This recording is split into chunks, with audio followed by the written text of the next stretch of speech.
Bil-Partit Nazzjonalista spiċċa bil-kanuni fiħdanu bil-fazzjonijiet differenti sparaw fuq xulxin, l-eks kandidat nazzjonalista Ivan Bartolo kompla janalizza s-sitwazzjoni li jinsab fiha l-partit ta' Adrian Delija wara t-telfa kbira li ġarrab fl-elezzjoni tal-Parlament Ewropew.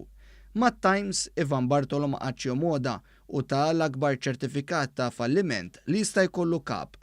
But the truth is what you really must have is a plan. F'intervista ta' xar minuti, Ivan Bartolo baqa' jsostni n-nuqqas ta' pjan li għandha l-amministrazzjoni nazzjonalista u spjega li huwa inutli li l-kap jgħid li se jiftaħ il-bibien beraħ b'sempliċiment kliem fieraħ li fis-sustanza tiegħu ma jfisser xejn. You cannot simply say, ħaniftaħ il-bibien, il-bibien tad-dar ċentrali miftuħin, okay, and if people come, what are they going to do?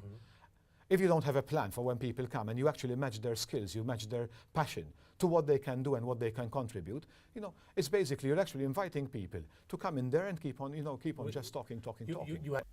L-eks kandidat nazzjonalista fl-aħħar elezzjoni ġenerali ddawwar ukoll l-idea li nħatar kap temporanju bħal Luis Gallia, Tonio Borg jew Joe Borg bilan li l-partit ma jibqax maqsum fil-biċċa iżda jibda jingħaqad xi ftit. U għacċenna l-fat li l-Partit Nazzjonalista huwa mifrut wis u mistoqsi jekk Adrian Delija kienx esperiment li falla, Bartolo tkellem ċar kristall. Adrian Delija came out of nowhere. But that was his decision. That is something I can, that he's made up his mind. He thought. Is that a failed experiment now for the party? An outsider swooping in? If I had to be very honest, I think it is, yes. Fuq kollox l-eks kandidat nazzjonalista spjega s-sitwazzjoni mwera li nsab fiha il-partit. We're like a hamster, we're in this vicious circle. We're thinking in circles and we can't get anything straight.